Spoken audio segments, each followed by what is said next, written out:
लोग कहते हैं संगठन में बहुत शक्ति होती है और सत्य कहते हैं। अब देखिए, एक उंगली और एक मुट्ठी के बल में कितना अंतर है हम सभी जानते हैं, किंतु एक उंगली आपको उचित मार्ग दिखा सकती है, मुट्ठी मार्ग अवरुद्ध कर सकती है।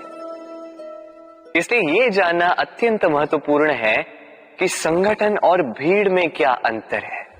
इसे पहले पहचान। संगठन वो जहां आपका अपना व्यक्तित्व, अपनी पहचान, केवल शक्ति पाने के लिए भीड़ का भाग बन जाना ठीक नहीं, क्योंकि ये भीड़ भले ही आपको शक्ति दे किंतु आपसे आपकी पहचान छीन लेती है। इसलिए संगठन में रहिए किंतु अपने व्यक्तित्व को, अपनी पहचान को, इसे कभी मत खोइएगा। राधे राधे। क्रोध, क्रोध क्या है कौन नहीं जानता।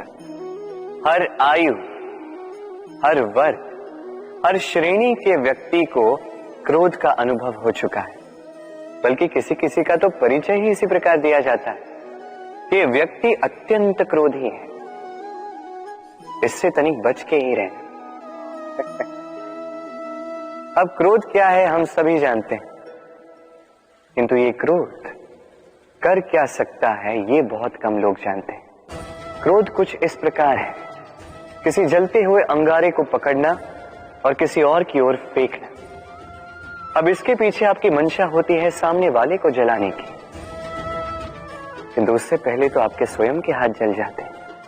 तो स्मरण रखिएगा, जब भी आप किसी और पर क्रोध करते हैं, सर्वप्रथम वो आपके विनाश का कारण बनता है। मैं कहता हूं, जब इस संसार में करने के लिए प्रेम है तो क्रोध करना ही क्यों। प्रेम कीजिए, यही प्रेम सब में बांटिए और इसी प्रेम के साथ कहेंगे राधे राधे। भय, ये भय सदैव मनुष्य के साथ ही रहता है। कुछ खो देने का भय, जो पा लिया उसे खो देने का भय। अब जिसके हम निकट हैं उसके दूर चले जाने का भय, जो हमारा है हमसे छिन जाने का भय। अब मनुष्य सारा जीवन व्यतीत कर देता है इस भय की छाया में, किंतु क्या कभी आपने ये सोचा है कि ये भय हमें क्यों लगता है। ये भय हमें इसलिए लगता है क्योंकि हम उस व्यक्ति, उस भाव, उस वस्तु को स्वयं से समेट कर रखते हैं। हम स्वयं उसे इतनी शक्ति दे देते हैं कि वो जब चाहे तब हमें छोड़कर जा सकता है, हमें कष्ट पहुंचा सकता है। किंतु यदि हम उस भाव, उस व्यक्ति, उस वस्तु से निर्लिप्त रहें, उसके आकर्षण से हम मुक्त हो जाएं, तो ना ही वो हमें छोड़कर जा सकता है, ना ही हमें कष्ट पहुंचा सकता है। इसलिए स्वतंत्र रहिएगा और सबको स्वतंत्र रखिएगा, प्रेम को भी। राधे राधे। अस्तो मां सद्गमय, तमसो मां ज्योतिर्गमय, मृत्युर्मां मृतम गमय। कभी आपने सोचा है, काला रंग ना होता तो क्या श्वेत रंग आपको भाता। रात्रि का अंधकार ना होता तो सूर्य प्रकाश का अर्थ हमें समझ आता। ये थकान ना होती तो क्या विश्राम का अर्थ हम समझ पाते। ये भूख ना होती तो क्या इन स्वादिष्ट व्यंजनों का अर्थ हम समझ पाते। क्या इन सब का आनंद हम ले पाते। स्मरण रखिएगा, इस संसार में कोई भी भाव या वस्तु बुरी नहीं है। यदि आप मानते हैं कि बुरी है तो किसी कारण से ये बुराई आवश्यक है, अन्यथा ईश्वर इसे हमारे संसार में रखते ही। इस बुराई का उद्देश्य है हमें अच्छाई का आभास करवाना, ताकि हम अच्छाई में अपना लक्ष्य साध सकें। इसलिए बुरों से कभी घृणा मत कीजिएगा। ये तो केवल भलाई की आवश्यकता के जनक है, उन्हें भले में परिवर्तित कीजिए।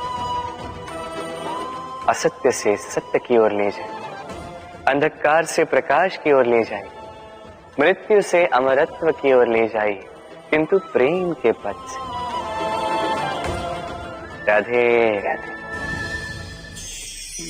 अक्सर हमारे पास एक बहाना होता है, एक खींच होती है कि संसार में हम करें तो क्या करें, जो हम करना चाहते हैं वो पहले ही कोई कर चुका है, हमारे पास तो कुछ करने के लिए ही नहीं है। यदि आपको उदाहरण दूं तो इन पूजा की थालियों को देखिए, पहले से ही सब कुछ सज्ज करके रख दिया गया है। अब ऐसे में हम सोचते हैं कि करना क्या शेष है, सब कुछ तो पहले ही हो चुका है। अब यहाँ पे समस्या कर्तव्य में नहीं, यहाँ समस्या हमारी सोच में। हम ये सोचने में समय व्यतीत करते हैं कि क्या हो चुका है। हमें ये सोचना चाहिए कि क्या करना अब भी शेष है जिसमें हम अपना योगदान दे सकते हैं।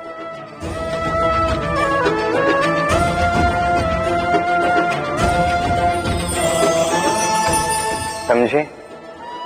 संसार में ऐसा कोई कार्य नहीं जो पूरा आप सदैव उसे आगे बढ़ाने के लिए प्रयास कर सकते हैं।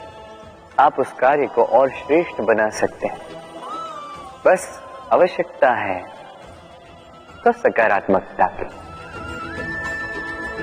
राधे राधे।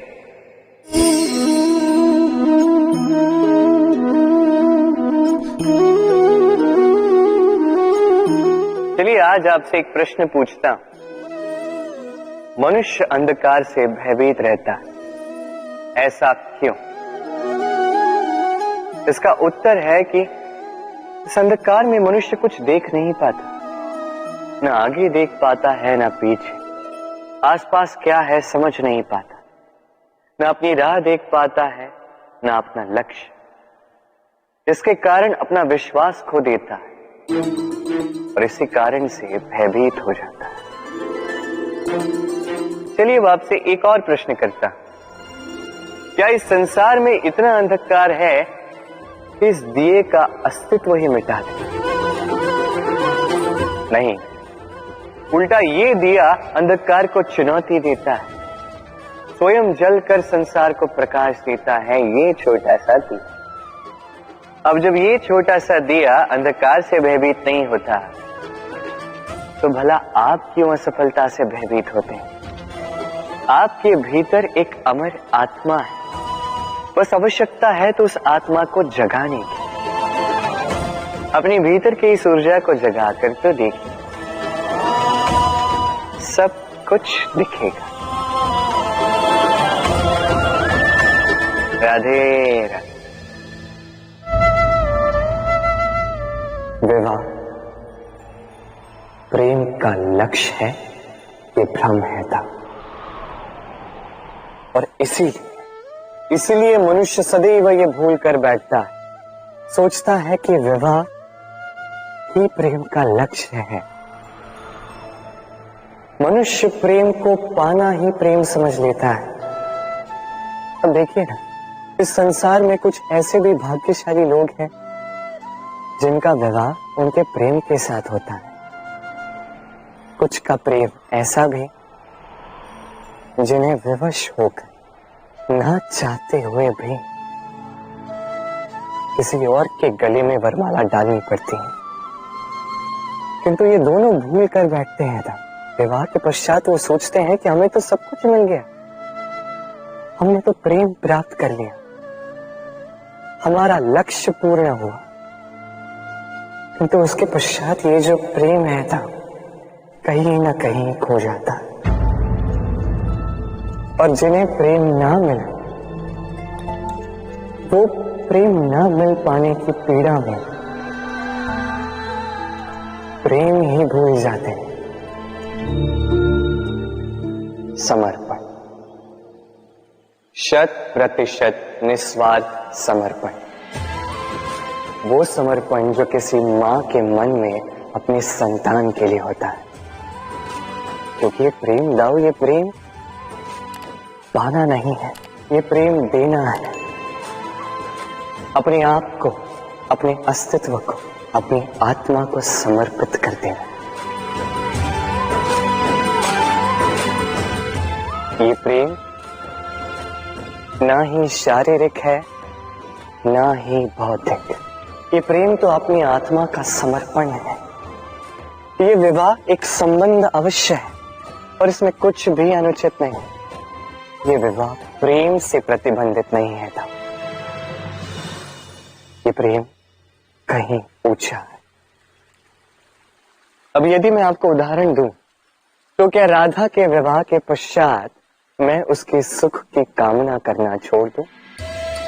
कैसे मैं प्रयास न करूं कि राधा जीवन में सदा सदा के लिए सुखी रहे?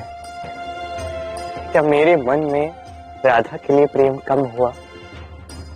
कृष्ण का राधा के प्रति प्रेम कृष्ण में समाहित है ना? दाऊ, ये प्रेम पाप तब बन जाएगा जब इस प्रेम के बदले हम कुछ चाहेंगे। किंतु यदि ये प्रेम समर्पित हो तो ना ही ये अनीति है, ना ही ये पाप है। पर सेतु बांधने की कथा के विषय में तो आपने सुना ही होगा। श्री राम की सेना को 100 योजनों के समुद्र को पार करके लंका पर आक्रमण करना था। वास्तुका, नल और नील ने सेतु बांधने का उपाय सोचा, किंतु अब सेतु बांधा कैसे जाए? समुद्र इतना गहरा है, कितने पत्थर डाले जाए कि पार करने लायक स्थान हम समुद्र से ले सकें। तब किया गया एक काम, पत्थरों पर लिखा गया राम का नाम, और जब इन पत्थरों को सागर में फेंका गया तब वो तैरने लगे। अब कोई कहेगा ये राम के नाम की महिमा है, कोई कहेगा ये नारायण का कोई चमत्कार है, किंतु नहीं, ये राम का वो गुण है, उनके व्यक्तित्व की वो महानता है जिसने उनका प्रतिनिधित्व किया। कि पत्थर भी इस सागर में तैरने लगे।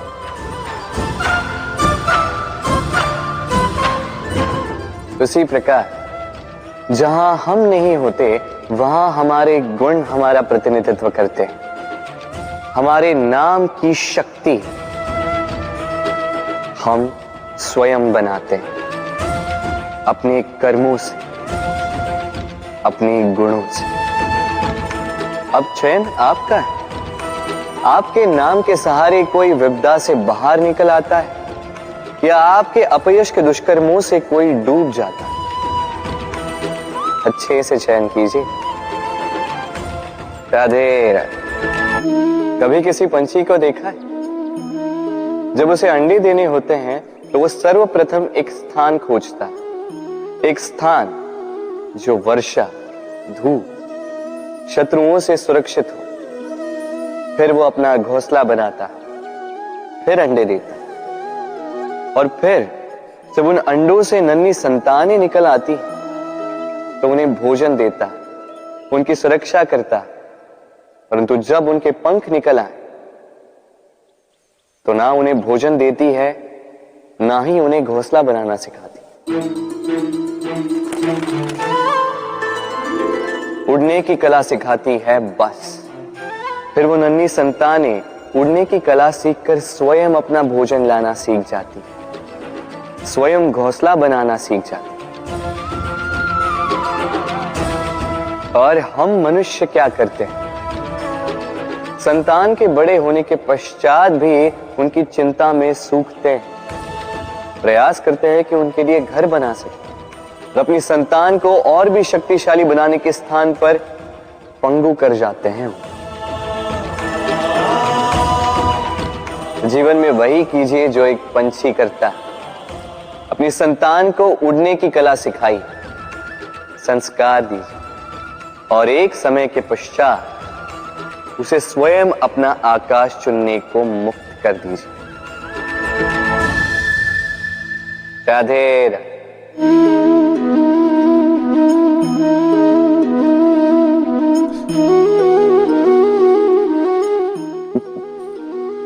आप सोच रहे होंगे कि मैं इतनी एकाग्रता के साथ इस चींटी को क्यों देख रहा हूं। आपको बता दूं कि आज इस चींटी को देखकर मैं मंत्रमुग्ध हो चुका हूं। इसके रूप, इसके आकार को देखकर नहीं, इसके प्रयासों को देखकर।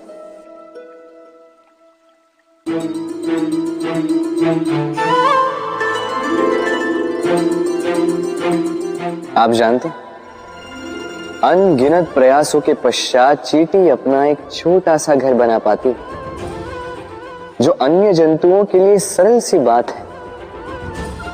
वो चींटी के लिए उसके जीवन की सबसे बड़ी घटना, सबसे बड़ी सफलता है। भविष्य में चींटी रहे न रहे, इनके बनाए हुए घर वर्षों पश्चात तक टिके रहते हैं। जीवन में सफलता के साथ भी ऐसा ही होता है। आपको एक दिन में सफलता नहीं मिलती, किंतु यदि आप प्रतिदिन प्रयास करते रहे तो एक दिन आपको सफलता अवश्य मिलेगी। स्मरण रखिएगा, भाग्य के द्वार उनके लिए नहीं खुलते जो हार मान लेते हैं। भाग्य उनका स्वागत करता है जो उठकर उनके द्वार खटखटाने का प्रयास करते। तो प्रयास करते रहे, सफलता एक न एक दिन आपके पास आएगी। राधे राधे। क्या प्रेम में विवाह करना अनिवार्य है? तुम्हें क्या लगता है? बात बुराई की नहीं है राधा, बात है बंधन और जुड़ाव की। राधा, विवाह एक ऐसा पवित्र बंधन है जो दो लोगों को एक जीवन के लिए बांध के रखता है, किंतु प्रेम एक ऐसी भावना है राधा जो दो प्रेमियों को अनंत काल तक जोड़कर रखती है। विवाह में कोई बुराई नहीं है राधा, किंतु क्या इसे प्रेम के अनंत बंधन का अंग बनाना उचित होगा? जो प्रेम अलौकिक है राधा, उसे सांसारिक बंधन में क्यों बांधना? हमें देखो, इस क्षण को देखो, अभी भी हम साथ में ही है ना।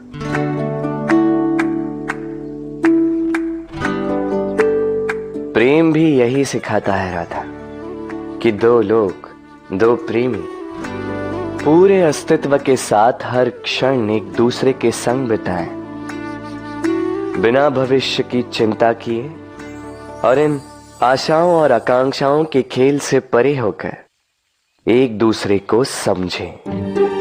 ये तो समय ही बताएगा ना राधा कि हम एक दूसरे के विकार, गुण, अवगुण जानते हैं या अब भी कुछ जानना शेष है। ये ताला देख रहे हैं आप? ये ताला प्रहार से भी खोला जा सकता है, प्यार से भी खोला जा सकता है। अर्थात इस ताले को आप इस चाबी से भी खोल सकते हैं, इस हथौड़े से भी खोला जा सकता है, किंतु खुलने में अंतर होगा। यदि आप इस ताले को प्रहार से खोलोगे तो ये पुनः काम नहीं आएगा, किंतु यदि आप इसे चाबी से खोलोगे तो ये सदा काम आएगा। हमारे जीवन में संबंध भी कुछ इसी प्रकार होते हैं। हमारे जीवन के आनंद रूपी धन की रक्षा करते हैं, किंतु प्रेम से। यदि क्रोध से किया जाए तो फिर वो किसी काम के नहीं रहते। इसलिए उन्हें सदा प्रेम की चाबी से खोलिएगा, क्योंकि हर बार नया ताला ला सकते हैं आप, नए संबंध नहीं ला पाएंगे। राधे राधे।